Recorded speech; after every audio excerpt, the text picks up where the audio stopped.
we present The History of Mr. Polly by H.G. Wells, dramatised in 3 episodes by Anthony Keary, with Christopher Guinea as Alfred Polly. Part 1, Beginnings.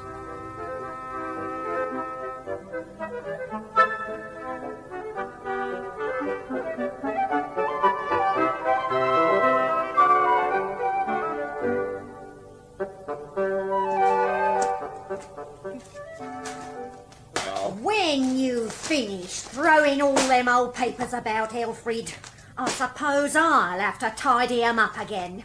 I'm looking for me hat. Oh, here it is. Why didn't you say? Hold still. No. There. No, Now what is it? don't feel right. Looks all right to me, same as usual. Same as usual. That's what's wrong. I want me new golf cap, not me old felt. You could angle it over the other I eye. suppose you'd like me to wear this silly mud pie forever, eh? I tell you I won't. I'm sick of it. I'm pretty near sick of everything, come to that. Hat!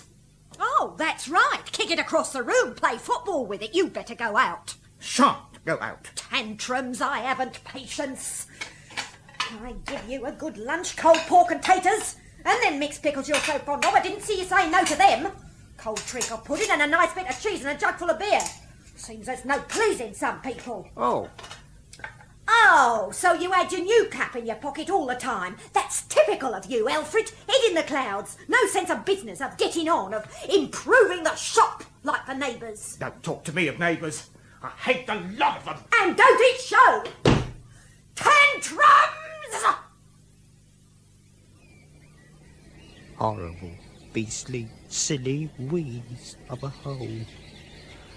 Oh, you'll never understand, Mrs. P. I hate the High Street, and Fishbourne, and you. And I hate myself. Life. Oh, there it goes again. Civil war in me in it. This way, that way, like an industrious dispute. Every blessed afternoon, every blessed day. Rotten, beastly, silly how. How did I come to be in gentleman's outfit? All the candles at one go, Alfred. Now take a deep breath. 1, 2, 3, 4, 5, 6, one more. 7. Good boy. Oh, your poor dear mother would have liked to have seen that. Oh, well, mooning won't bring her back, eh?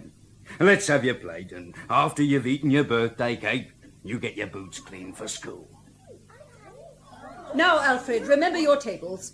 7 sevens are 49. So 7 eights are... 63? Tables, Alfred, tables. What does make 63? 9 eights?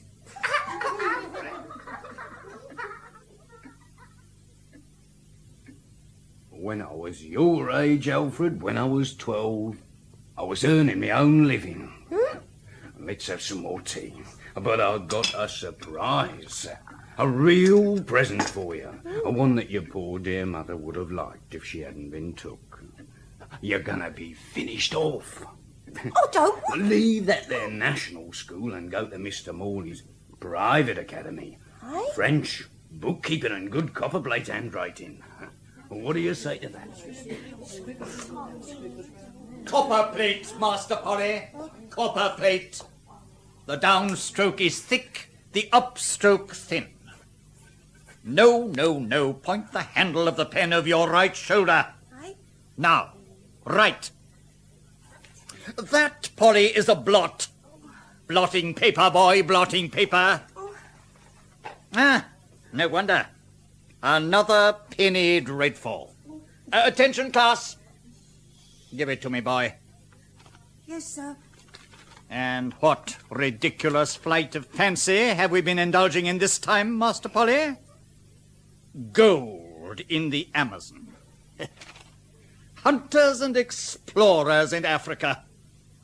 Explorers, Polly, must learn the rudiments of geography. You, I seem to remember, named Freetown as the capital of Ethiopia. Missionary among the heathens, converts whole nation to the Christian faith.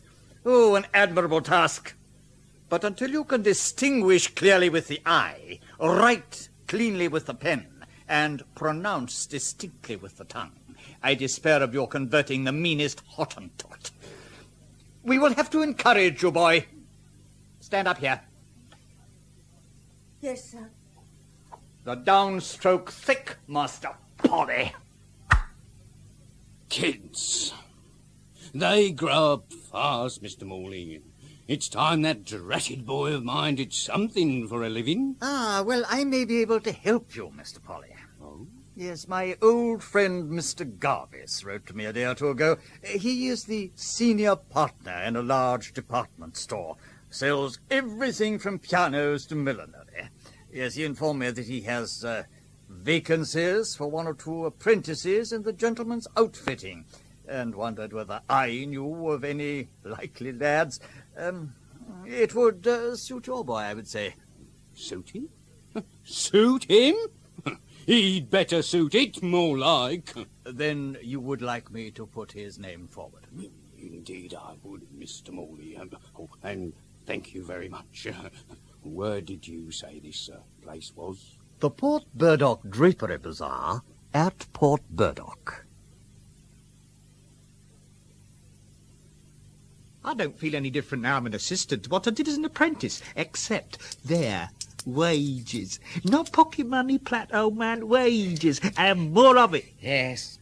Little of the sugar don't come amiss. Oh, Garvase, pat you on the head, Polly? Yeah, he knew all about us. Here, you're great friends with Platt and Parsons, he said. You're called the 3 Ps. Devilish dogs, I dare say. He's right enough there. Anything else? Something about hope for the long association with the Drapery Bazaar. I know. Your 3 years indenture have been but the short first stage of what could be 30 years fruitful association with this august emporium. That's what he said to me, exactly. August Emporium. No, certainly not one of the Caesars. More like the god of merchandise. Decide where to spend your ill-gotten gains, eh? Rude benevolent, Parsons. Platt was being panjandrumish. There's a young woman just arrived at Thurston's chemist. Oh, she has an air. She has a mystery. Not a time for mystery for the demi-monde, no. We've got gold in our pockets and a thirst in our throats. And then a song or two, eh? Wake up the dogs. Later, Polly, later. First a drink and then the play. The play? At the Royal. Romeo and Juliet. Oh, now, there's a love for you, Platt. Yes, yes. I conjure thee by Rosaline's bright eyes, by her high forehead and her scarlet lip, by her fine foot, straight leg and quivering thigh, and the domains that there adjacent lie, that in thy likeness thou appear to us. We can do with less of that, please, Parsons. Chuck it, Morrison. We've got a perfect right to do what we like in our corner of the room. You do what you like in yours. Quite right, Platt. We don't object to their prayers and Bible reading. But the language. Language, man? Why, it's literature. Somewhat questionable, I would say. Oh, Morrison, there is more joy to be had from Shakespeare... And Rabelais and Boccaccio. Right, Polly. And Rabelais and Boccaccio. From all those old prophets and kings and judges. You are confusing theology with literary comparison. There's always the Song of Solomon. Not in the manner you would sing it, Platt. I see I will have to go out. Oh, hang on a mo, Morrison. We'll be off in a jiffy. Ooh, you had him there, Platt. He's a confounded hypocrite. He's no hypocrite. He's no hypocrite, old man. But he's got no blessed joy de vivre. That's what's wrong with him. Right, down to the Harbour Arms, and then on to Verona. I'm a little short of the sugar, old man. You're welcome to mine, old man. Let me get my pipe on, then I'm with you. Anyone see my stick? Where's my stick, Tom? Oh, here. Oh, thanks, Polly, old man. Don't ram the backy down, Platt, old man. Don't ram it down. Give it air, you know. Air. Right. Ready, the 3 Ps? Morrison, I conjure thee, by Rosaline's fair skin, ever to let the words of authors in...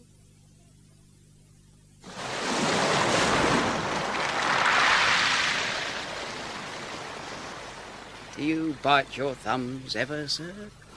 We bite our thumbs. Oh, that performance was the most rhapsodical I remember. I remember it clear as clear. 6 months ago, ma'am. Company will be back next month. Antony and Cleopatra. Now there's an amour.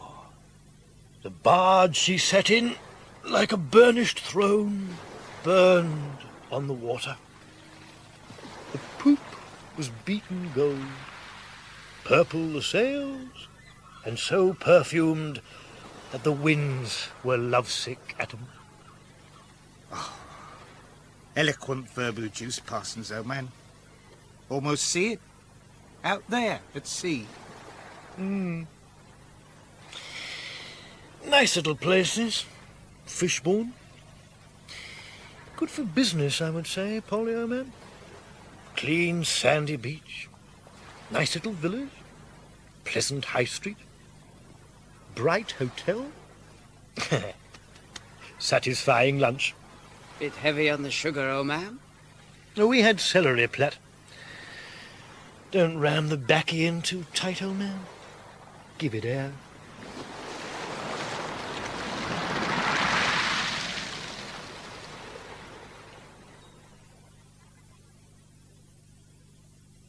You ready, Pat, old man? Oh, Parsons is waiting for us downstairs. Just get my pipe and baccy. What on earth are you two wearing? Wearing? How do you mean, Morrison? Those boots. Ah, we got them from Froggett's Boots. Our ordinary boots aren't up to country walking. The amount we do, we need something strong and tough. You're surely not going out in them. Why not? They're working men's hobnails. We can't afford to have them made to measure, you know. But you can't go around like navvies. We're not wearing them on duty. But it's not right, Polly. You're lowering the tone of the establishment. Aren't you two ready? We're wasting the best of the day. You're coming, Parsons, old man. We leave the tone of the Emporium in your safe keeping, Morrison. On our way, Polly. Right you are, old man. What on earth they see in tramping about the countryside, I shall never know. There you are, gentlemen. 3 pints. Thank you. Do with this. Got a thirst up. Well, here's to you, Polly, old man. Here's to you, Parsons, old man. Here's to you, Platt, old man. The 3 Ps.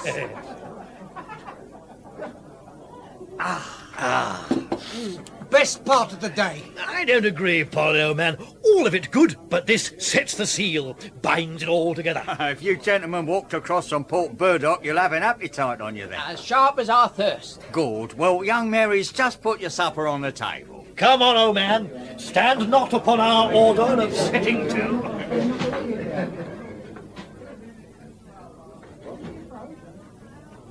Ah, there we are, all laid out for us. Cold beef and pickles, that's for you, Polly, old man. Fried ham and eggs for Parsons and me. Bread, gentlemen. Right, ho, thanks, miss. Hey, don't bag all the crust, old man. Jug of Sandy Gap, gentlemen. Good, yeah. I'll take that. Thank you, gentlemen. You may say what you like, Parsons, old man. This is the best part of the day.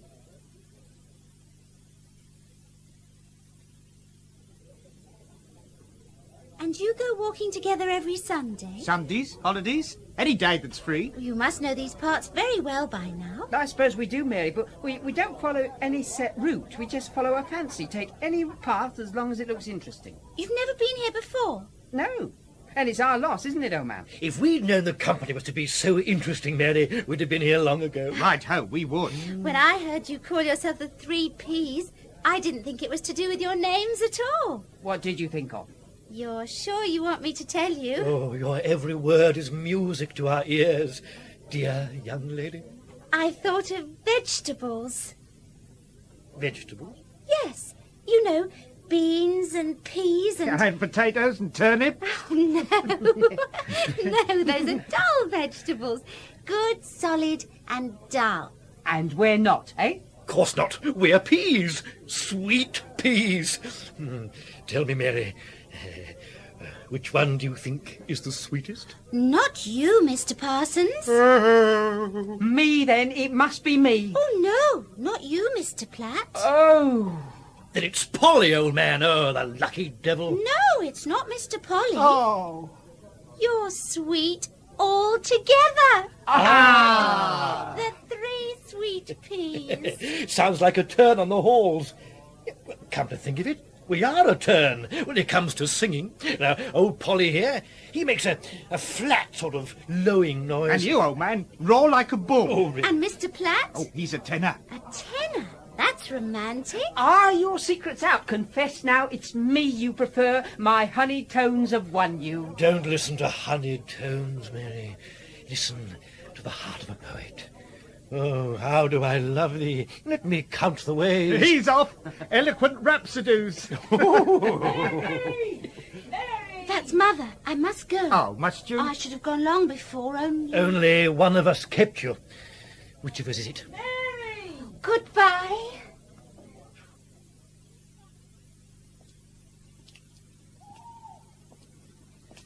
It was a simple, direct manner I liked. A girl in a million. I think she favoured me. Oh, me? Surely, Parsons, old man. Not at all, Platt, old man. No, the way she blushed at my poetry. You step out, Polly, old man. We've a way to go. Shh, listen. Sweet peas. Sweet peas. Here, by the orchard. Mary. We thought you'd gone, young Mary. I've wanted to give you these apples. One for each of you. Thank you, Mary. Right-o, thanks. Thank you, my dear. Oh, you'll come again someday, won't you? Of course we will. Next Sunday, for sure. Good. Goodbye. Polly, old man, I agree with you. This was the best part of the day.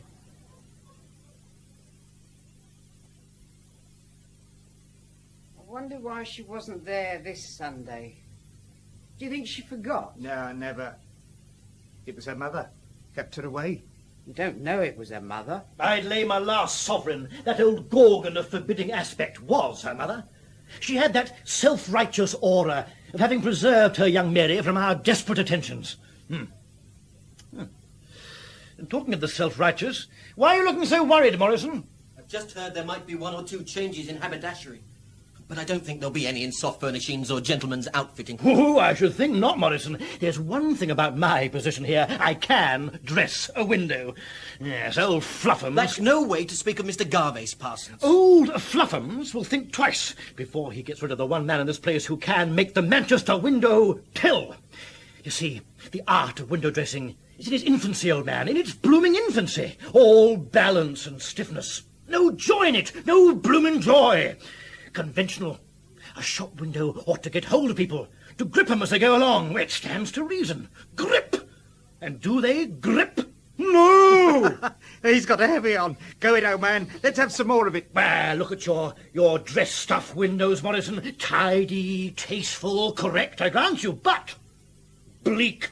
Bleak! Bleak! Yes, bleak! Just pieces of stuff in rows. Rows of tidy little puffs. Perhaps one bit just unrolled, you know.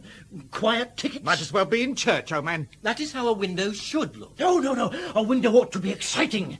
It ought to make you say, hello, when you see it. Rococchio. We want a new school of window dressing. A new school. The Port Burdock School. Now, day after tomorrow, I change the Fitzallen Street stuff. And this time, it's going to be a change. I mean to have a crowd or bust. You know what? What?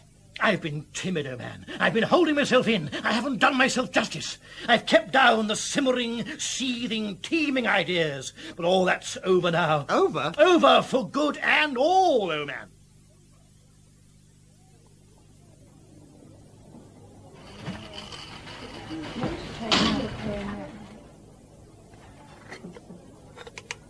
Your change, sir. And your receipt. Thank you. Good day, sir. Good morning. Polly? Platt, old man. What you doing here?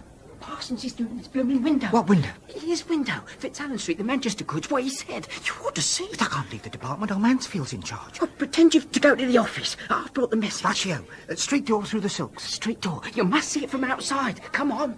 Come on. Mr. Polly, where are you going? Little dog. Urgent. Lord, Polly, have you seen so many blankets unfolded? It's more like shied 'em out, really. The higher Grugius is fairly on. Still, it does make a sort of warm disorder, all that woolly richness piled up. But the window ticket, old man. Cosy comfort at cut prices? Well, it's not sale time. He's putting up another. Curl up and cuddle below cost. Bit strong, I'd say. Electrician's artful aid. All the same, it's a bit strong. Parsons! Parsons, old man, that's too much. Take it down. Can't hear you, Platt. Throws of inspiration, glass too thick anyhow. Talk to him inside. And as fast as we can. Here comes old Fluffums. Now, the grey Silesia on the linen dustring. Parsons, old man! Parsons! A minute, Polly, old man. I must get the bleak background hung to throw the warmth of the blankets into contrast. But it's old Fluffums, Mr. Garbase. Good. Now, I must just get 3 more hooks on, and then he'll see the full effect. Get behind here, Polly. Quick, Here he come comes. On.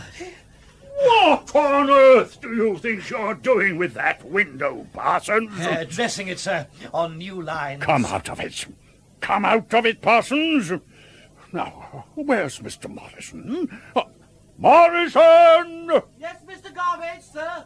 Morrison, take this window over. Take all this muddle out and dress it properly. I beg your pardon, sir, but this is my window. Take it all out.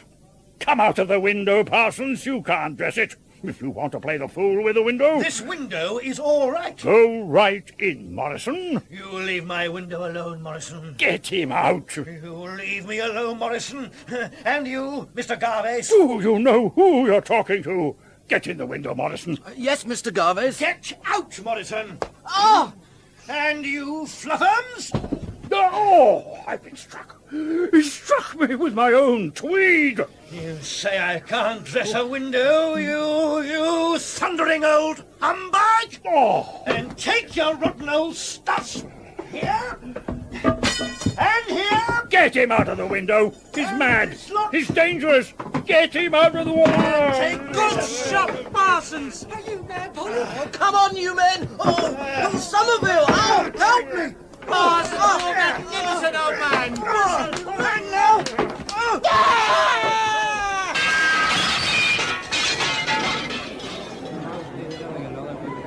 They floored him, Polly. Down the old man.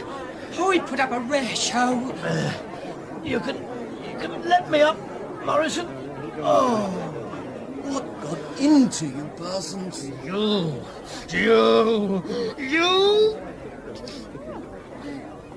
You annoyed me.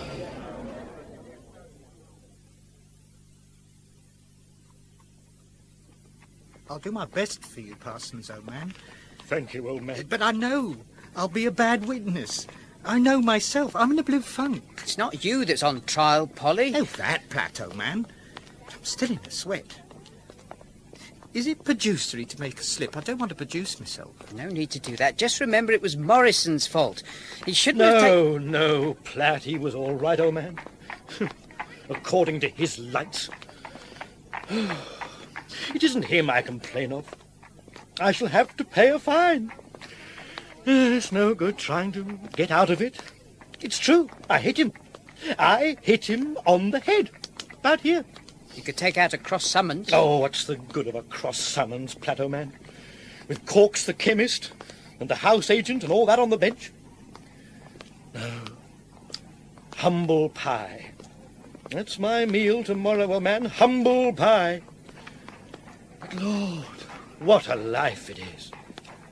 10:35, a man trying to do his duty. Mistaken, perhaps, but doing his best. 10:40, ruined. Ruined, yes, ruined like an earthquake, like a blooming earthquake. You ought to go round with a show, old man. Likely to get another crib, ain't I? With assaulted the governor on my reference. I suppose, though, he won't give me a reference. Hard enough to get a crib at the best of times. Yes, well, see you after the court. Good luck, old man. Polly, old man, is Parsons with you? Went well for him. Court was on his side, I'd say. Want to shake his hand? Oh, man. Oh, man. His cubicle's empty. What? No gear? No bag? Where's he gone? Polly, answer a fella. This was on his bed.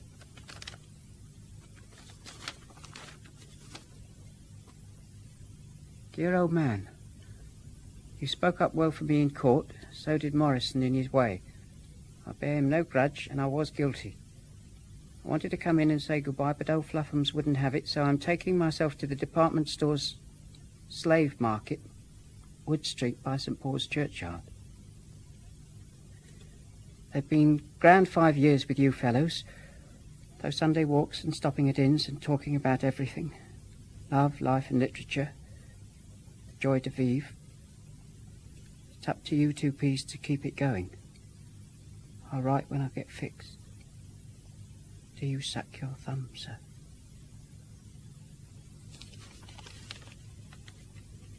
Gone already? You all right, old man?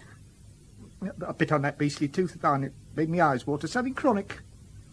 Anyone might think I've been piping the eye by the look of me. It won't be the same, old man. Wondered if we should think of moving on.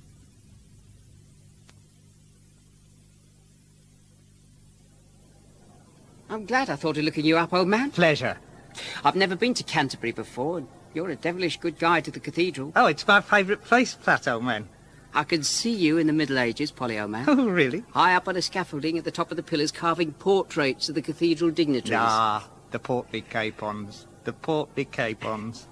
Yes, I love the Gothic architectures. Gives me a feeling of being at home, more than I've ever had anywhere. More than at Port Burdock? Ah, not the same, old man. Here, the feeling comes from the building, sitting in the nave, walking in the cloisters, etc. Port Burdock was based on friendship between people, on joy de vivre. Well, there's none of that since you and Parsons left. No, I suppose not. I'm glad the old man found a place at last. Warehouseman, with all his talents. Explains why his letters are full of the rights of man and socialism, no joy de vivre. You were bold to up and leave as you did, just because old Fluffums got on your nerves. Don't think I'd do it again, old man. It took me 2 months to get another situation. This is the most congenial so far. Wood Street as depressing as ever? Depressing and humiliating. You know, I used to watch the men every day to see how many of the familiar faces had gone, how many new ones had arrived. These gargles remind me of some of them. Vitrorious, dejected. That one looks a bit like old Fluffums, don't it? Which one? There. This August Emporium. August Emporium. Your present employer, what's he like? Ah, good sort. Amiable. Religious-minded.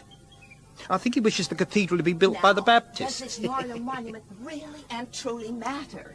We have no time for sideshows and second-rate stunts, Mame. We just want the big, simple things of the place. Just the broad, elemental Canterbury proposition. What is it saying to us? I want to get right hold of that, and then have tea in the very room that Chaucer did, and hustle back to get that 418 Very determined, these Americans. Very methodical. Just a broad, elemental Canterbury proposition. Cultured rapacity.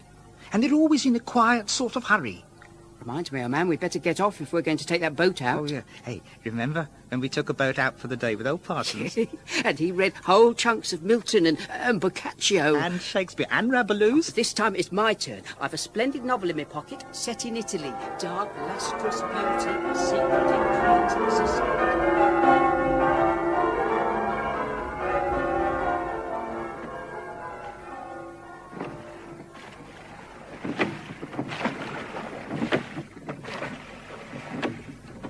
I'd no idea it'd be such hard work, old man. Surrey's not a big river. We stayed too long. Wind and tide against us. You read too much from that book. Worth it, Polly, old man. Fascinating amour. Expensive, though. Cost of this boat. I'm all right for sugar. Keep rowing, old man. Don't fall a-dreaming. I'm thinking of my reception when I get back.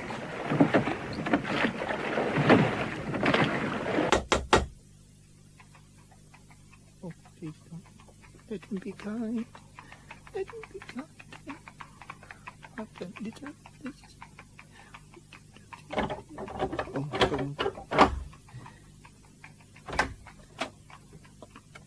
Ah, Mr. Polly, so you have deigned to return. And where have you been, sir? Very sorry, Mr. West. On the Sturry. On the Sturry at this time of night? Yes, sir. Met an old friend. We took a boat out and left it too late. Had the wind and tide against us on the way back. Oh, it was a hard pull. I thought my arms would drop off. Well, come in, come in. No use standing there now you are back. Yes, sir, thank you. Very, very kind of you, sir. Sorry to keep you up. Well then, be off to your quarters.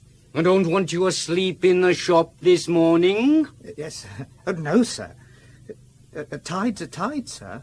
I've no lunatic power to alter that. Mr. Polly, that is blasphemous. But I only said... I heard perfectly well what you said, sir. Disrespectful and blasphemous. Blaming the Almighty for your own mistake.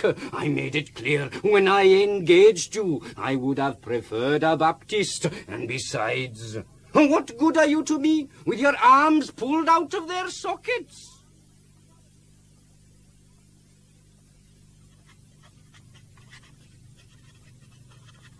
The world became really rotten after I left Canterbury, Parsons' old man. I went back to Wood Street. There were more people than ever, waiting about for work. Smart juniors, full of smart juniosity. The shovacious, the too old at 40s, the deduced. I realised I was a failure in my trade. It was not the trade I ought to have chosen. The Lord knows what... I thought of chucking outfitting and going on the halls or emigrating. But in the end I reduced my salary by £5 a year, and I was taken into an establishment at Clapham, which deals in ready-mades and feeds its assistants in an underground dining room. Laughter and verbiage and singing in the moonlight seemed lost forever. Then my father died suddenly, and I find myself the heir to a few pieces of furniture, an insurance policy, and money in the bank amounting altogether to the sum of £355.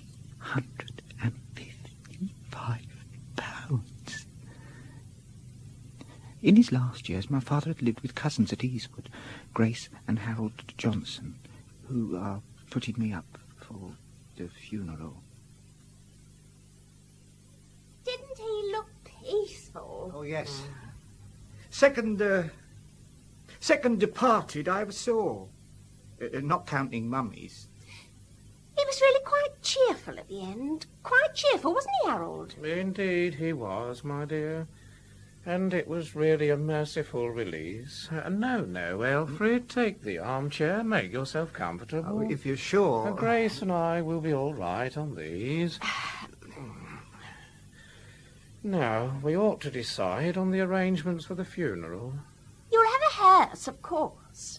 Not one of them combinations with the driver sitting on the coffin. Disrespectful, I think they are. I can't fancy how people can bring themselves to be buried in combinations. I do like them glass hearses. So refined and nice they are. Podger's hearse you'll have. It's the best in Eastwood. Oh, everything that's right and proper, of course, Harold. Podger's ready to measure at any time. Then you'll want a mourner's carriage or two, according to whom you're going to invite. Oh, didn't think of inviting anyone. Oh, we've got to have somebody. Funereal baked meat. Not baked. Oh. But of course, you'll have to give them something. Ham and chicken's very suitable. You don't want a lot of cooking with a ceremony coming into the middle of it. I wonder who Alfred ought to invite, Harold. Just the immediate relations. One doesn't want a great crowd of people, and one doesn't want to not show respect. But he hated our relations, most of them. He's not hating them now, you may be sure of that. It's just because of that I think they ought to come, all of them, even your Aunt Mildred. Bit vulturial, innit? Oh, it wouldn't be more than 12 or 13 people if they all came. We could have everything put up ready in the back room, and the mourning gloves and the whiskey in the front room. And while we're all at the ceremony, Bessie could bring it all into the front room on a tray and put it out nice and proper. There'd have to be whiskey and sherry, or port for the ladies. Where'll you get your mourning? Haven't thought of it yet, old man. I suppose I must have mourning. Well, naturally. You'll be the chief mourner, Elfrid. Yes, got to see it through, of course. If I were you, I should get ready-made trousers. That's all you really want, and a black satin tie, and a top hat with a deep mourning band, and gloves. Jet cufflinks he ought to have, as chief mourner. Not obligatory. It shows respect. It shows respect, of course. A lined casket, of course. Have you any choice of colour, Alfred? I haven't thought. Some people like red, but I think black is more fitting. You can't go wrong with black. It's lucky I have a box of black sateen I can use to drape the door knocker and the pictures and the bust of Garibaldi.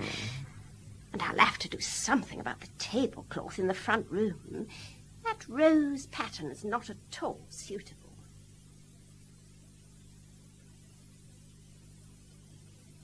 I'm not a man for boasting, but I think I can claim to have a good touch with celery and peas. Lovely. Oh, yes, we always have a good crop.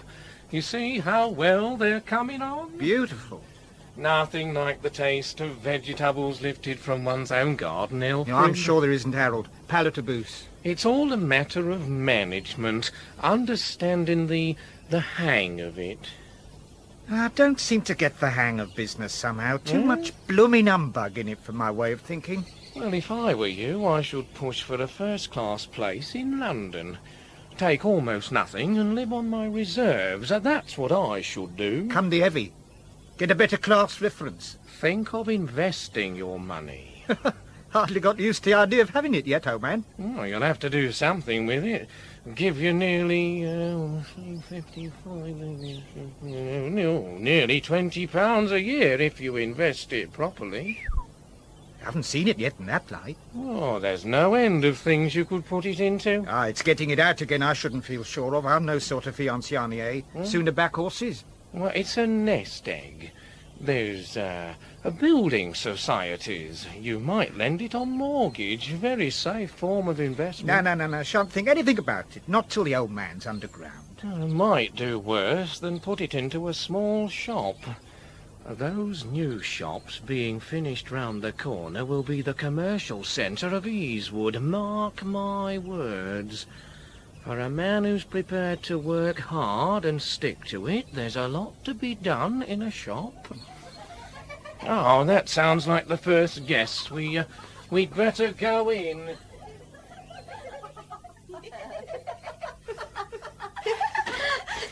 Oh, Alfred, these are your cousins Larkins.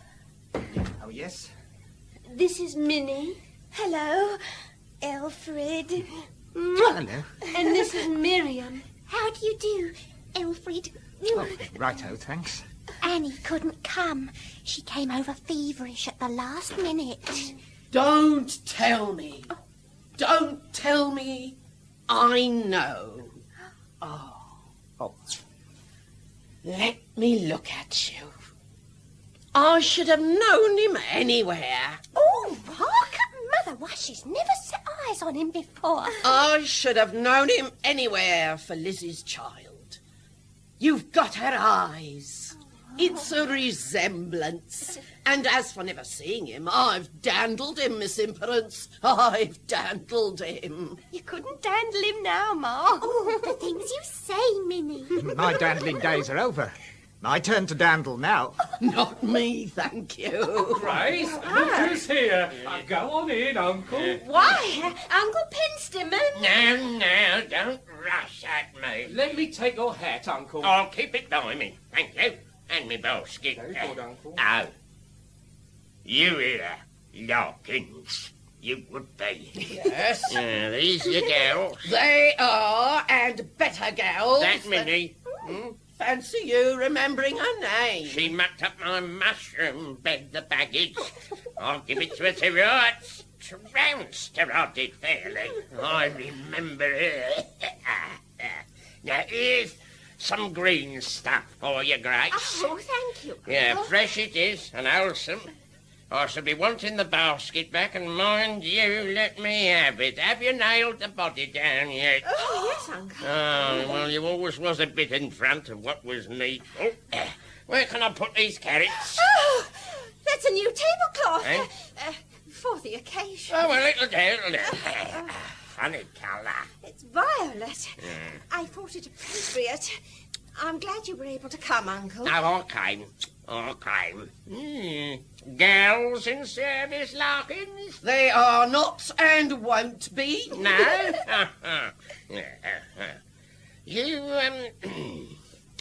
You Liz's boy? Yes, I'm Alfred. Ah, here's May Punt and Ada and Dick. Harold, Yes, Grace, will dear. you help me? Oh, my girls will help. Oh. Minnie, Miriam, give your arm Yes, hand. Ma. Yes, Ma. I hope everyone will take a glass of sherry and a biscuit. Yeah. We don't stand on ceremony. Mrs. Punt, come along, dear. Watch out to go, my good woman. Don't go squashing my hat. I'm sure I didn't mean to. Well, you did it, didn't you? You did. You squashed my hat. Well. Oh, Alfred, you're a little chap. A funny little chap. I never did a great deal, Mother, marrying him, but I suppose bygones must be bygones now. I suppose they made you a clerk or something. Outfitting. Oh, I remember. Them Larkins girls pretend to be dressmakers. They are dressmakers. I will take a glass of sherry. They hold to it, you say. Dick, Mm. sherry, Uncle. Yeah. Your sherry. Well, about time. Over here, I think, Minnie. If I can just show you. You'll be paying for this, Alfred. Here's to you. Thanks, Uncle. Now, don't go treading on my hat, young Minnie, like you did my mushroom bed. You brush your skirts against it and you take a shilling off its value. Oh. It ain't the sort of hat you see nowadays. Miriam and I were admiring Aunt Grace's decorations. Weren't we, Miriam? All black sateen. Very refined. Funerarius in the extreme. Oh, there he goes again, Minnie. Oh, you shouldn't have me laughing, Alfred. Really, you shouldn't. Not about such things. No, of course. We must be Solenoos. Oh, isn't he awful? Alfred! Now, everyone, we should be getting ready for the carriages. Black gloves are on this table if you try them for size. There'll have to be a walking party, Harold. There's only 2 coaches. Well, I dare say we can put 6 in each, but that leaves 3 over. Well, I would, of course, Mrs. Johnson, but I'm wearing new boots. Me too. We bought them specially. Yes. They're a bit tight as yet. Of course, I will walk. No. You better not peripatous. Can they ride with me, Grace? It'll be a squeeze. Well, I don't mind a squeeze. What about you girls? Oh, the things you say.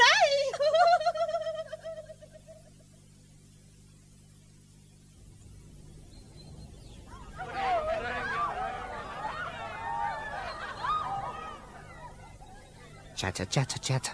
Hen-witty giggles, all playing the funereal games like gusto. Don't hurt him, of course. Doesn't matter to the old man. Funny, you know, Dad. These last years you've been a stranger, and I haven't thought of it for years, but I can remember those visits to the pantomime. Skylarking together, and me getting very excited. Oh, and I remember you getting excited. Trying to get that sofa up the staircase to the bedroom, and it jammed. You swore at it and hit it and kicked it, and I don't know how you did it, but you somehow wrenched it upstairs. And when you lost your self-control, that was the moment I was closest to you. Oh, poor old chap. You didn't have a particularly good time. Still, it's all over, finished. They buried you now. Hey, get a bit of air. You're wise, Alfred. Yeah, well, I'm glad you think so, Uncle Penstoman. Yeah, well, I like a bit of air before the meal. Oh, that sherry life is gross as stuff, I expect. How much might all this funeral be costing, do you know? I've no idea. Harold and Grace have arranged it all. Oh, well, in that case, it's pretty certain to cost more than you expect me, boy. Oh. I've seen a malt of undertakers. A malt of undertakers. Alfred! Alfred! Are you in the garden? Oh, them Larkins girls. Their mother lets lodgings and chores. Leastways, she goes out to cook dinner. And look at 'em, dressed up to the nines, if it ain't borrowed clothes, that is. And they goes to work in a factory. Did you know my father much, Uncle Penstoman? I couldn't stand Lizzie throwing herself away like that. Oh, that weren't good sherry. Alfred! I've been calling you.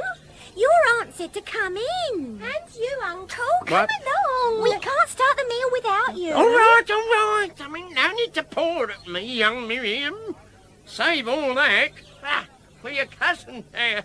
He'll get more than he bargains. You'll take my arm, Alfred, won't you? Rather. Give me your hand. Oh. Hello. One of the idle rich, are we? Large stones in those rings? Well, they ain't real, Minnie. Got 'em out of a prize packet. Prize packet in trousers, I expect. Oh, the things you say. Oh, bless my heart. What's the matter? Ought to gone back to the shop 3 days ago. They make no end of a row. Lord, you are a treat. You'll get the chuck. Oh, Oh, I'll die. I don't believe you care a bit.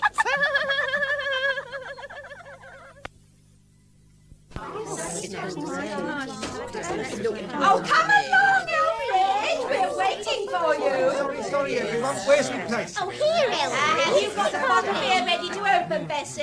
Yes, Mum. That's right. Oh, you'll have a drop of whiskey, I expect. Put it where I can mix them myself. I can't bear women's mixing. And now there's a chicken, a brawn, a nice piece of ham, steak and kidney pie, pickles, salad, apple tart, jam roll, Stilton, and ordinary cheddar. I'll have the Stilton.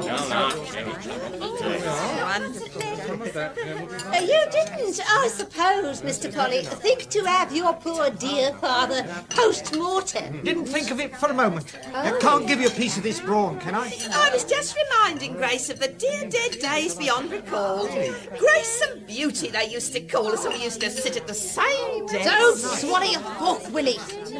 You see, Mr. Polly, I used to have a young gentleman, a medical student, lodging with me. Ham, Alfred. I didn't give you very much ham. Oh, thank you, Miriam. Oh, that's all right, Alfred. Here you are. Excuse me, sir. Can't you get past, Bessie? Let me sit forward a bit. Oh, righto. There she used to sit as bold as brass, didn't you, Grace? And the fun she used to make of things no one could believe. Knowing her now, she used to make faces at the mistress through the little... Well, the contents of the stomach, at any rate, ought to be examined. Alfred, pass the mustard down. Here we are, then. Oh, once she got us all kept in the old school. Alfred, this lady... Yes, and again I would if she did as much now. And I would. Dratted mischief. Alfred, this lady knows Canterbury. I've been telling her you've been there. Oh, glad you know it. Oh, I like it. I won't have my girls spoken of, not by nobody, old or young. Oh, quick, let's have your glass. Ain't the beer lively? It's the eating room. Excuse me, sir. Pass it a soda again. You want to get past again, Bessie? Oh, right. Thank you, sir. Nobody had the least idea how he died. Nobody.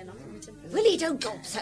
You ain't an alley, are you? You don't want to catch a train or anything gulping like that? Do you remember, Grace, how one day we had writing lessons? Nicer girls no one ever had, though I say it who shouldn't. Harold! Won't Mrs. Larkins have a teeny bit more power? Or some brawn, Aunt Larkin. Can't send you any brawn, Uncle Penstoman. Oh, that beer is up. Directly the new doctor come in, he said everything must be took out and put in spits. Really? Everything. Alfred, this lady says... Certain people make our snacks at other people's daughters, never having had any of their own, though two poor souls of wives dead and buried through their goings-on. Drop it! Now, we don't want old scores dug up on a day like this. Old scores you may call them, Harold, but worth a dozen of them that put them to their rest, poor dear. Ladies, she says, dip their pins what's in the ink and keep their noses out of it. And kept us in she did every afternoon for a week. Oh, really? Alfred, this lady wants to know. Willie, if you choke yourself, not another mouthful do you have. No nice pudding, nothing. And then they had it. They found he'd swallowed the very key to unlock the drawer. Then don't let people go casting snacks. Alfred, this lady wants to know have the Prossers left Canterbury. No wish to make myself disagreeable, not to God's humblest worm. Humblest worm. Alfred, you aren't very busy with that prawn up there. Ooh, there it goes again. Civil war in me innards. I have to go on smiling and cutting the brawn while there's this tug-of-war going on inside me. Pulling and pushing. Like the poor old dad getting that settee up the stairs and bringing half the plaster down from the walls. Oh, but it's not all gloom, thanks to Dad. I've £355. I can take a little holiday, buy a temporary release from the world of gentleman's outfitting, have money for railway fares, money for meals, money for inns, Stratford-on-Avon, Shrewsbury, Welsh Mountains, a gorgeous, careless whole month of a holiday.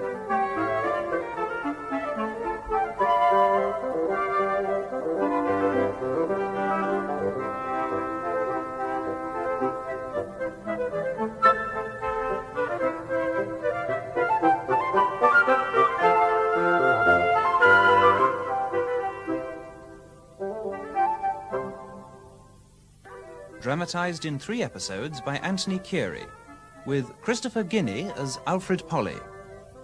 Part 2, Romance.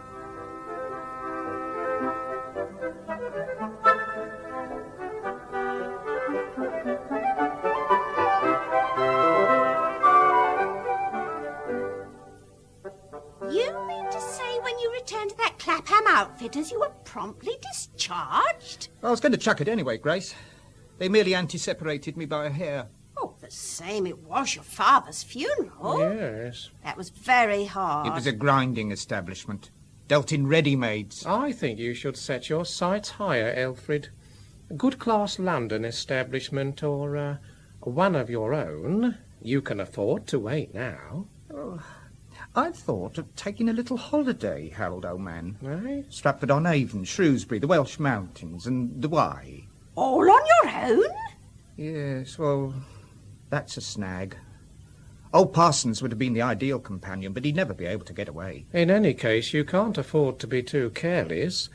You must start thinking about the future, you know. Time for holidays later. Yes. I suppose I'd better start looking around. You're very welcome here while you do. You can have the room you stayed in before. We thought 18 shillings a week would be fair. It will give you time to assess the possibilities before coming to a decision. I think I'll invest in a bicycle.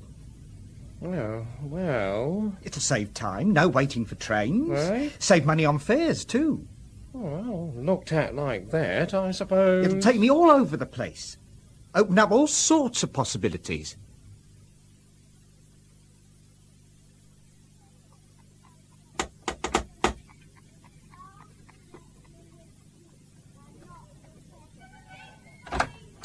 If you've come selling things... Why, it's Cousin Alfred. Hello, Miriam. Thought I'd look you up. Oh, fancy you coming to see us like this. Exploracious menanderings. Oh, wait a moment and I'll tell Ma. Hey, leave that bicycle alone. Run away and play somewhere else. Go on, or I'll be after you. Oh, I didn't mean to shut you out. I just told Ma. How are you, Alfred? Oh, you are looking well. I didn't know you rode a bicycle. Is it a new one? Oh, what a trouble you must have to keep it clean. It's plated, mostly. What do you carry in that little bag thing? Well, they're my, Oh, we're all in a mess today. It's my cleaning up day. I'm not a bit tidy, I know, but I do like to have a go at things now and then. They'd leave everything, I believe, if I let 'em. You got to take us as you find us, Alfred. Of course. Mercy, we wasn't all out. Oh, I am glad to see you again. Couldn't keep away. Had to come over and see my pretty cousins again. Oh, you do say things. I don't say which of them. Alfred, are you? Hello! Oh. Alfred! Hello, Minnie. You're to come into tea, Marcy. Of course she does. Can't leave our aunts and cousins standing on the pavement. Hello, Alfred. Hello, Aunt Dawkins. Oh, now come along inside. Put your bicycle in the hall. Oh. Can't leave it outside with all them kids about. Miriam, you set the chairs. Yes, Ma. And Minnie, give Alfred a hand. Yes, Ma.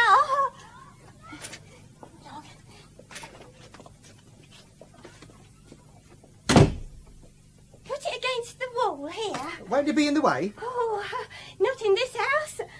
Oh, I am glad to see you again, Alfred. Miriam's turning out the front room, so you must come in the kitchen. You've caught us on the hop, as the saying is, but welcome all the same. Oh, thank you, Aunt Dawkins. Very kind, very kind. Pity Annie's at work today. She won't be home till 7. Come on in, Alfred. Oh, very nice. Miriam, very is the nice kettle boiling indeed. yet? In a minute, Ma. Shall I do some more bread and butter? Yes, do, girl. Right, Minnie, get the tea things out. Yes, Ma. You mustn't mind our ways, Alfred. We lead simple lives in this house, but our hearts are in the right place. I'm sure they are. Watch out, Del. Don't drop her. I've got them.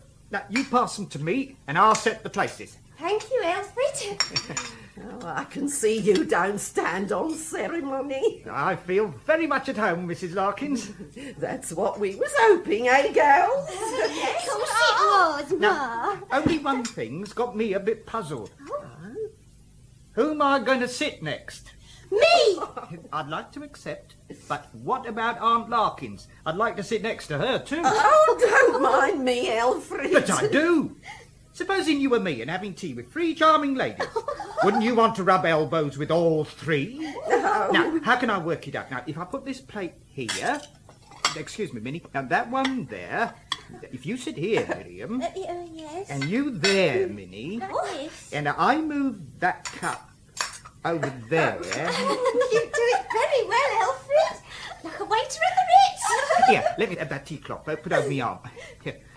I would recommend, madam, to try these cakes.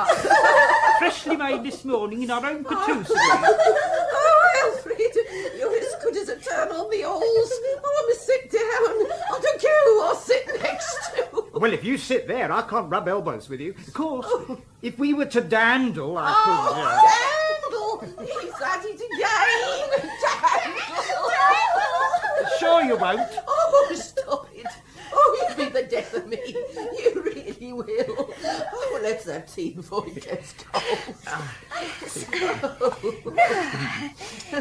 Just help yourself, Alfred.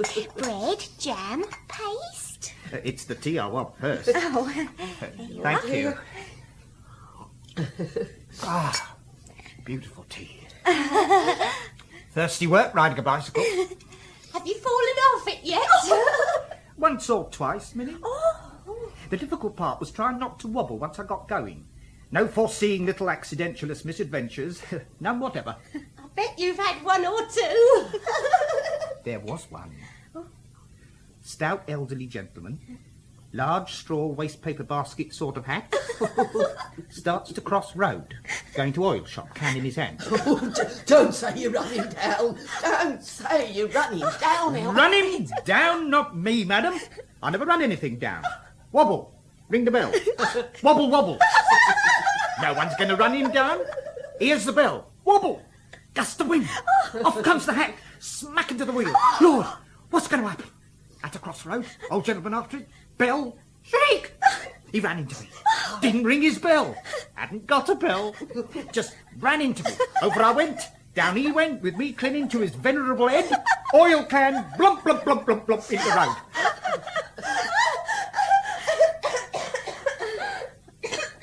Crumb! It's stuck in me throat!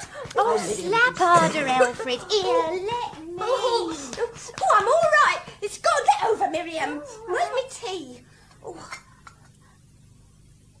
Oh, that's better. Well, Alfred, Well, what, Aunt Larkins? Well, what happened to the old man with the oil can? Oh, yeah. We sat about among the debris and had a high old jawbacious argument. I tell you, sir. I tell you, sir. Wah, wah, wah, wah, wah. Infuriatious. But there, that's the sort of thing that's constantly happening, you know, on a bicycle. People run into you, hens and cats, dogs and things. You never run into anything. Never, Miriam. Never, he say. Look at him.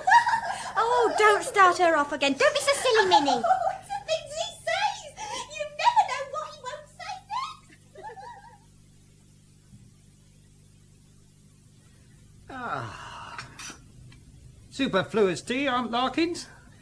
And now I must... Oh, you ain't thinking of going. Oh, no, I must really. Supper at 8. Stay to supper with us now you've come over.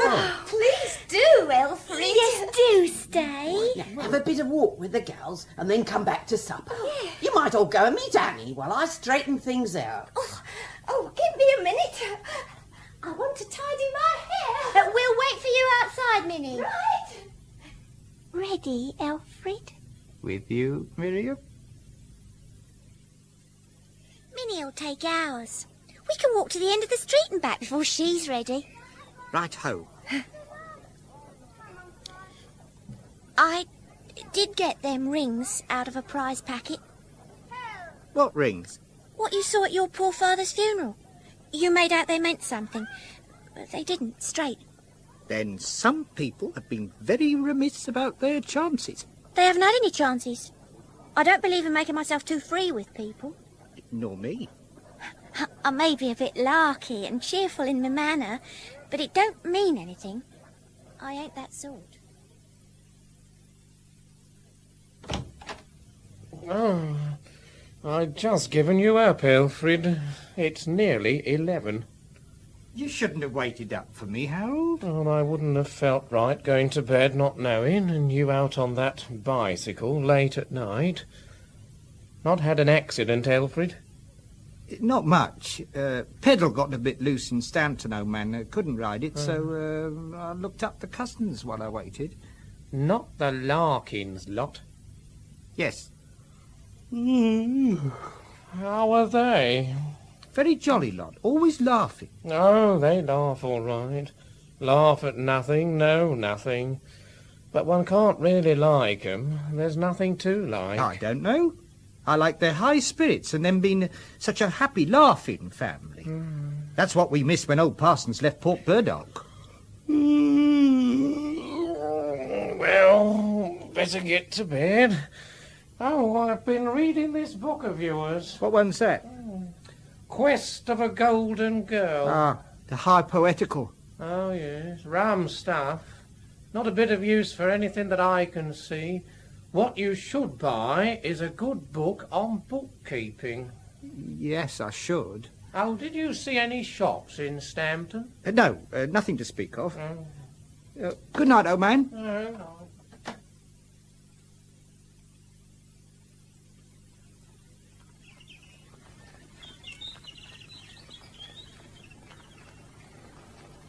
Oh, that was a bit of a pull.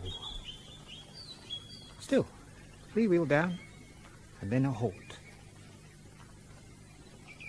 You can't go on leading a double life, Polly, old man, pretending to be off looking for a shop and ending up with your cousins. No matter how friendly, it won't do. So you're not going to Stampton today? No, you're not going to Stampton today. There. I think I've earned a rest. And a smoke. Oh, sit on these logs. Think of gaining style and value in a London shop? Don't believe in it. Think of the corner shop in Easewood, its value increasing every year? Don't believe in it. This is all right. Very pleasant.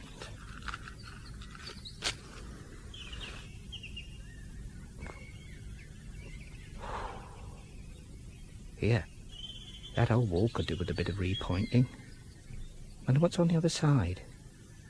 Some rich estate, I suppose. Too high to see over. This is all right. Business later. Hello? What's coming over the wall? Brown shoe, toe scuffed, brown stocking. Fine leg. Ooh, look away. Pretend not to have seen. Handsome girl, though. Goodness! I didn't know there was anyone here. Oh, sorry if I'm intrudasious. I didn't know you didn't want me to be here. Oh, it isn't that. I oughtn't to get over the wall. It's out of bounds. At least in term time. But this being holidays... Holidays is different. I don't want to actually break the rules. Leave them behind you where they're safe. Allow me to help you down. I think I'll stay on the wall. So long as some of me's in bounds. Your bicycle? Oh, yes. I ride it all about the country. Very debonairious. So do I. Mine's a Sturmy Archer too, like yours. Not a new one, though. I've had it for years. My parents gave it to me on their last home leave. All my people are in India. It's beastly rot. I mean, it's frightfully dull being left here alone. All my people are in heaven. I say. Fact. Got nobody. Oh, I say, I am sorry. I really am. Was it a fire or a shipwreck or something? No, the ordinary tables of mortality. First one, then the other. Are you lonely? I was just sitting on those logs in melancholic retrospectatiousness. There's no harm in our talking. It would be a kindness. Won't you get down? I'll stay on the wall, if only for bound's sake. Let's talk.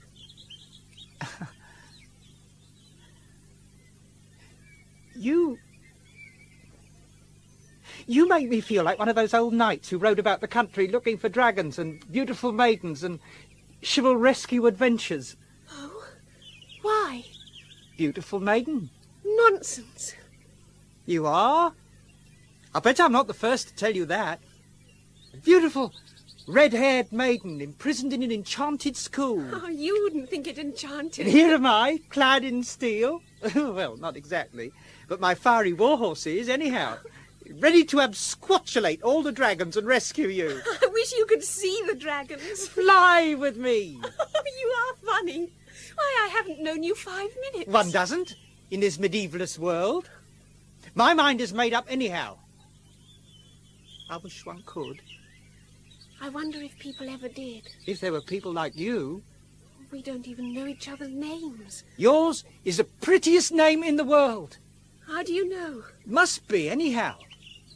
It is rather pretty, you know. It's Christabel. What did I tell you? And yours? Poorer than I deserve. It's Alfred. I can't call you Alfred. Well, Polly. That's a girl's name. It's my surname. Oh.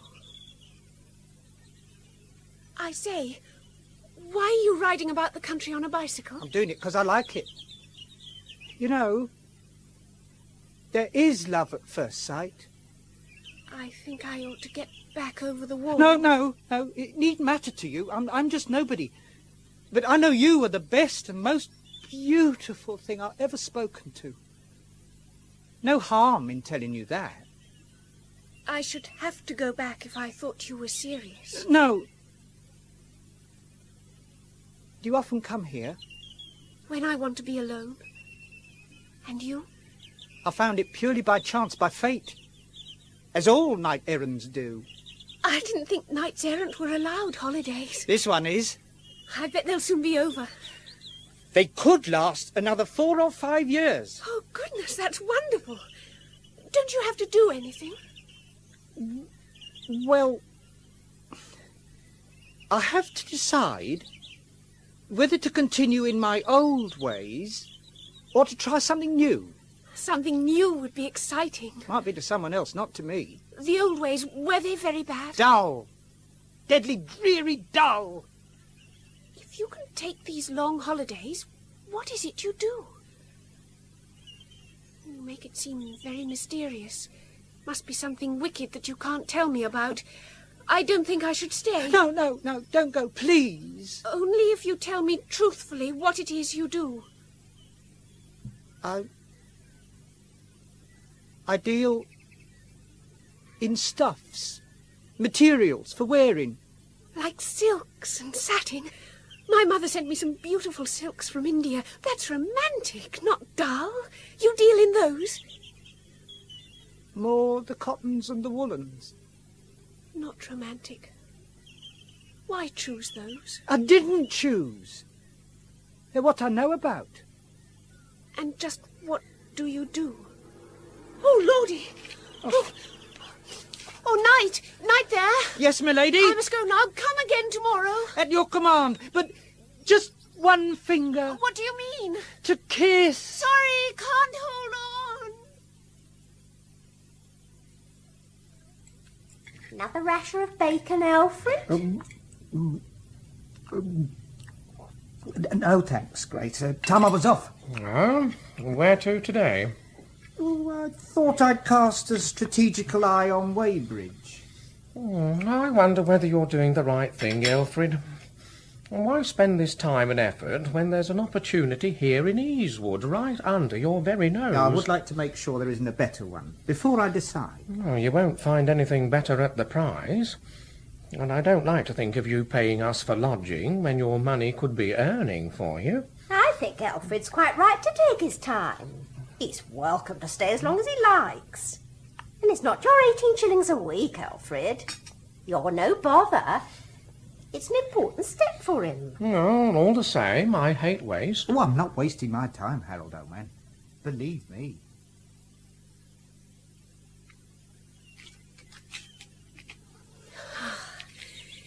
I've kept you waiting, Knight.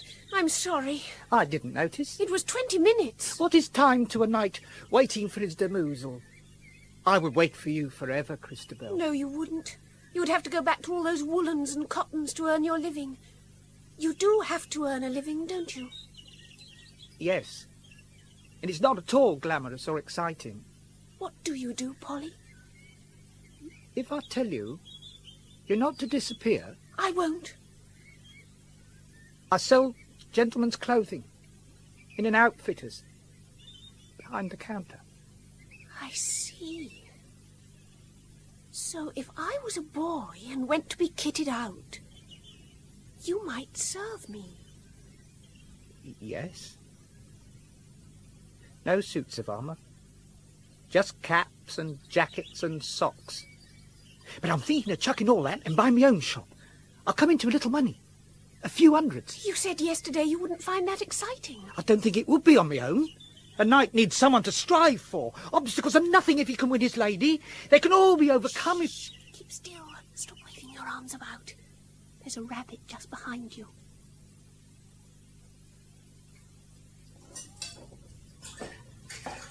Alfred didn't make much of a meal, did he, Harold?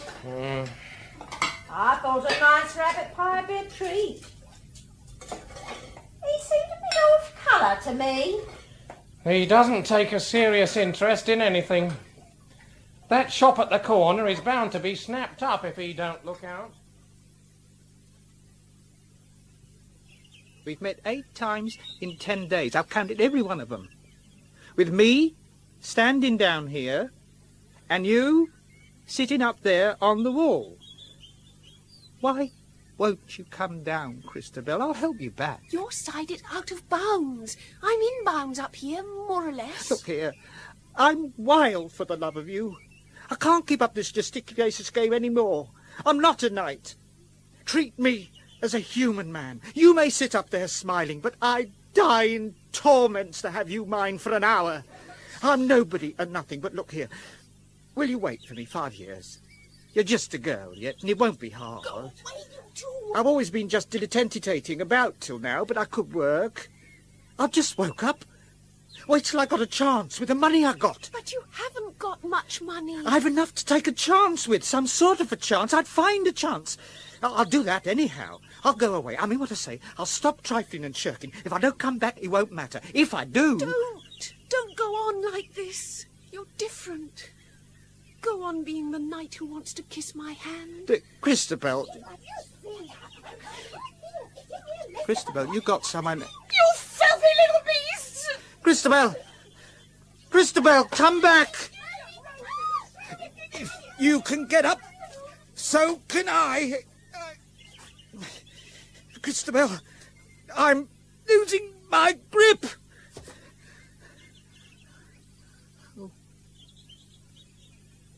Oh, damn. Damnation. Ooh. Face feels raw. Fool. You blithering fool.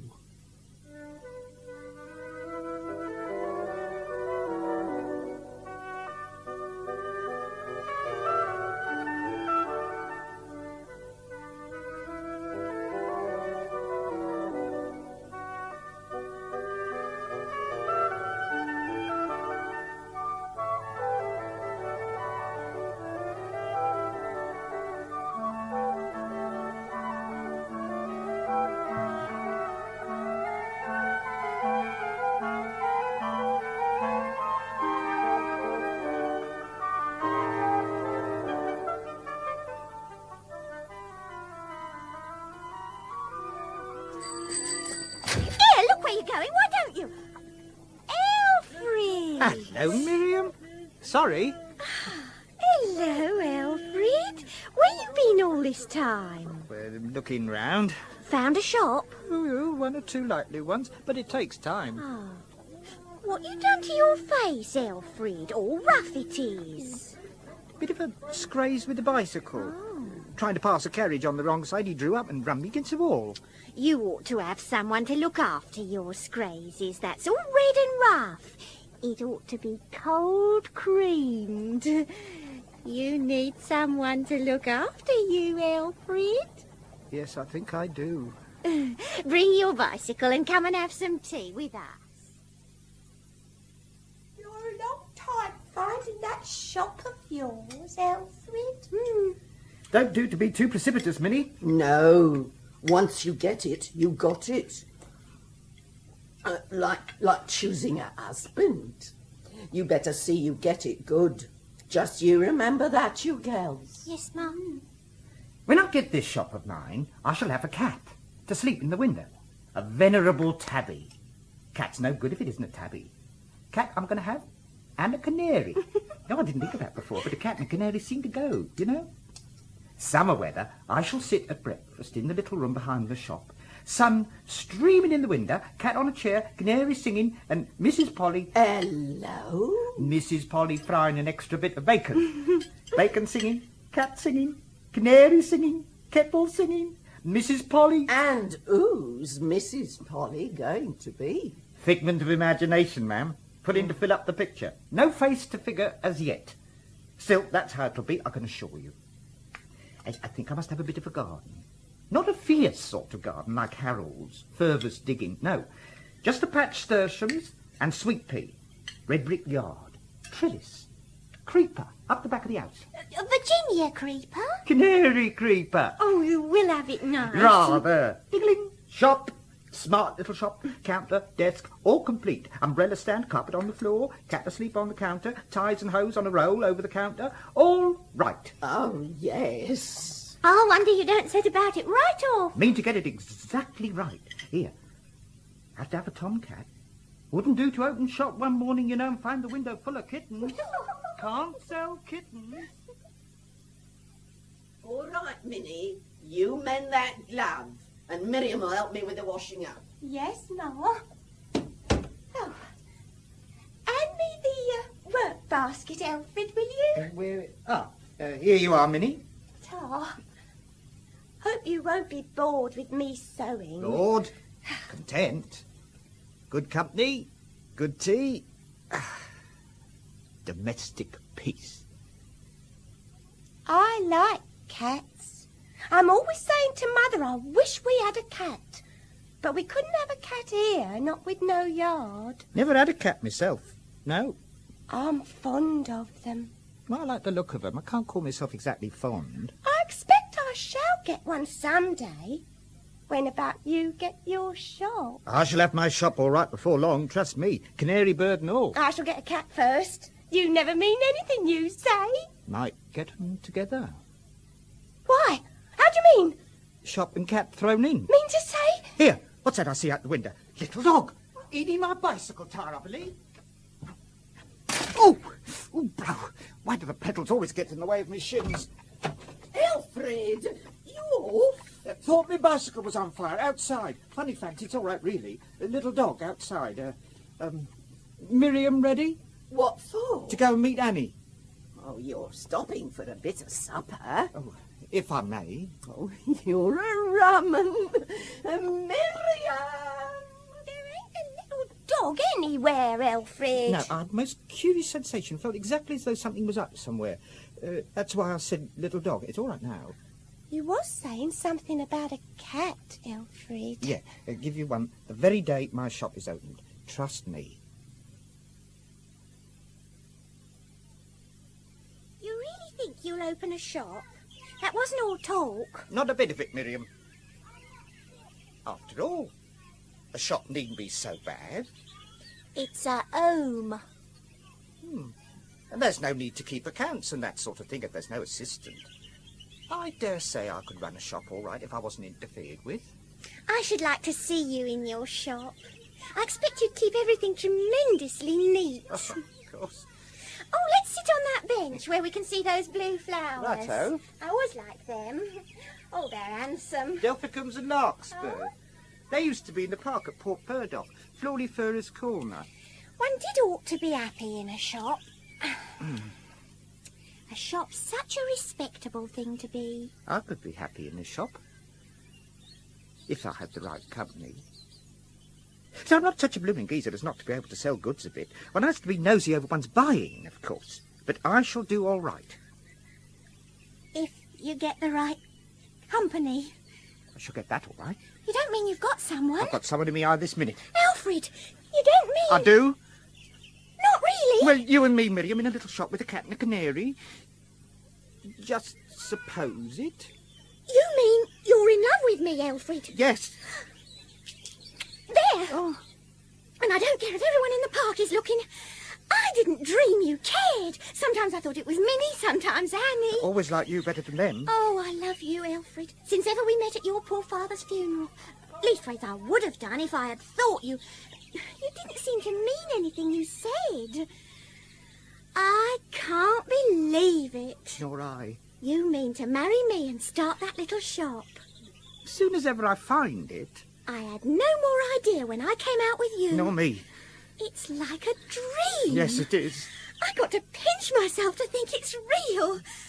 Oh, what they'll do without me at home, I can't imagine. When I tell them. Mother's no good at managing, not a bit.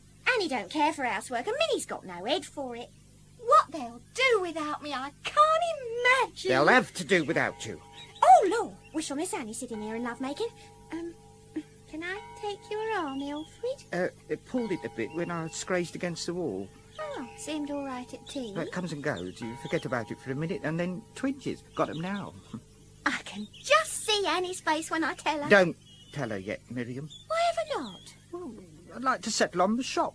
Then make both announcements at the same time. Better that way. So don't tell anyone yet a bit.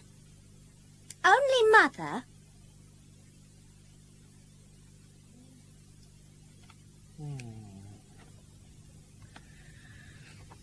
You inherited £355, Right. and as far as I can calculate, you now have £298. No. 298? To the nearest pound. You've spent £57 already. Going down a vortex. I can see it's about time I saw about doing something, riding about and looking at shops, all very debonairious, Harold, old man, but it's time I took one for keeps. What did I tell you? Yeah. How do you think that corner shop of yours will figure out? Me? You really meaning it? If it's practicable, old man, assuming it's practicable, what's your idea of the figures? Oh, well, now, let's go over the figures I reckoned out the other week. Where are you? Here we are. Now, let's see the lowest you can do it on. So running expenses, there's rent, and the stock. Well, you'll save a few pounds there. And carry through. Well, it's close, but you'll have a chance. What more does a brave man want? One thing you can do quite easily. I've asked about it. What's that, old man? Take the shop without the house above it. Well, I suppose I could put my head into mine and get a job with my body. Not exactly that, but I thought you'd save a lot if you stayed on here. Being all alone, as you are. Never thought of that, old man. Oh, well, bed. Better sleep on it, old man.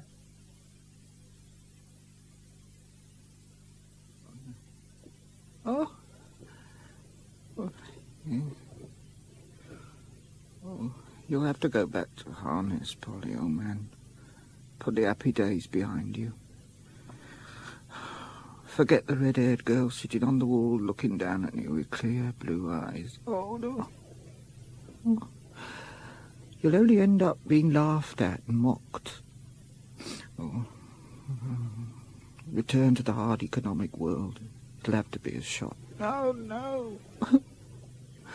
Oh, Lord, I'd rather go back to Cribs. No, you promised to marry Miriam. Oh, it'll be very satisfactory to marry. Oh, why? Oh, God, no, why did it have to be Miriam? However did it happen? You flirted with danger. You thought up all those neat ways of proposing marriage, only as an exercise. They didn't have a definite aim. It might just as easily have been Minnie. Oh, run away to sea. Cut your blooming throat. You don't look too good this morning, Alfred. Had a rotten night, Grace. Oh.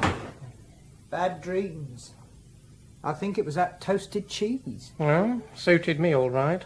Oh, you'll feel better after some breakfast. Here's some tea. Well, pass it down, Harold. Oh, yes, Grace. Oh, thank you, old man. Well, old man, have you decided? Had no chance the way I was dreaming. Just a day or so more to turn it over in my mind. You'll get the place snapped up. No, I know what to do. I'm going off for a day or two to clear my head. When I return, I'll have made a definite decision. You've taken a shop at Fishbourne? Why Fishbourne? Memories, old man. Besides, it suits me better. Seaside town, sandy beach, lots of villas. Oh, and I'm going to have a bit of a nuptial over at Stampton with one of the Larkins cousins. Oh? Nuptial? Wedding bells, old man. Oh! And which one of them's got you? Miriam has done me the honour. Oh, her! Not that there's much to choose between them, if you'll excuse me. Don't mind, Grace. It's your affair, Polly. And I hope you won't feel too sorry when it's too late. Unfortunate, Amour. Didn't expect it myself.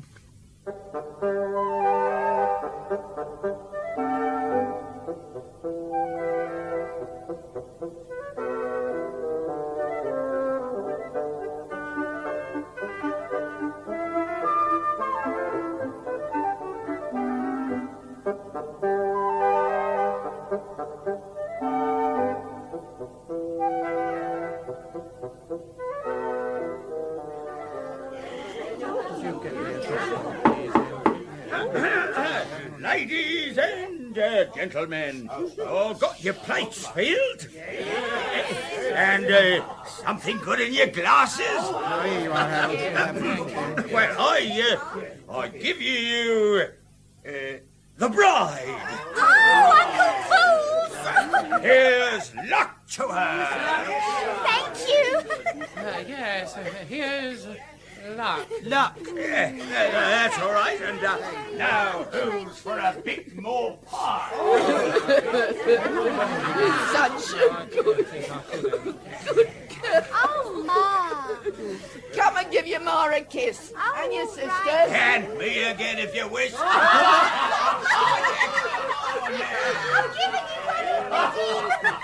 I can't help feeling it's a mistake, oh man. I can't help feeling you've been rash. Oh, well, let's hope for the best. Always glad of good wishes, Harold, old man. Here, you better have something to drink. Ladies and gents, fill up for a second toast. Oh. The happy bridegroom. Here's luck to him. Thank you all. Luck to him. Thank you.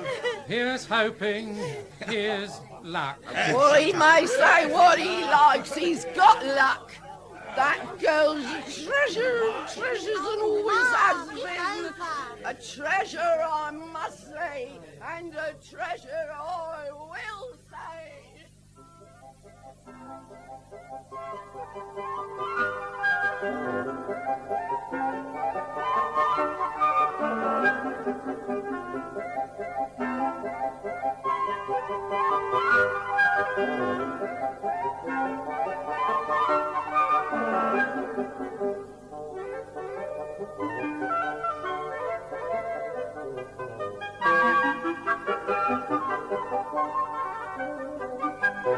Oh, there's too many stairs. Sorry, Miriam. It can be a hard house to keep clean. White paint's all very well in its way, but it shows the dirt something fearful. Oh, dear. Better to have had it nicely grained. And the coal being indoors will make a lot of work. No, I didn't think of that. And the kitchen being below ground level. Yeah, we can sit on the beach on Sundays, or go for walks in the country. I don't think it looks well going about the country on Sundays. You've got a position to keep up. Hey, look over here. What?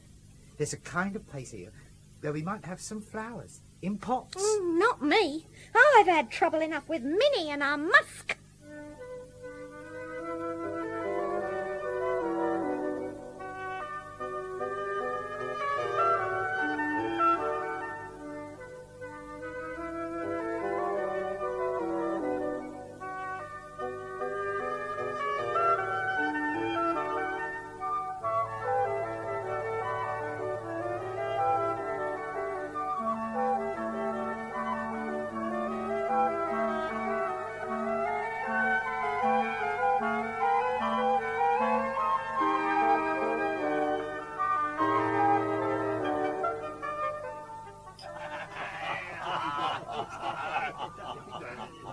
Not thinking of changing your trade, Polly?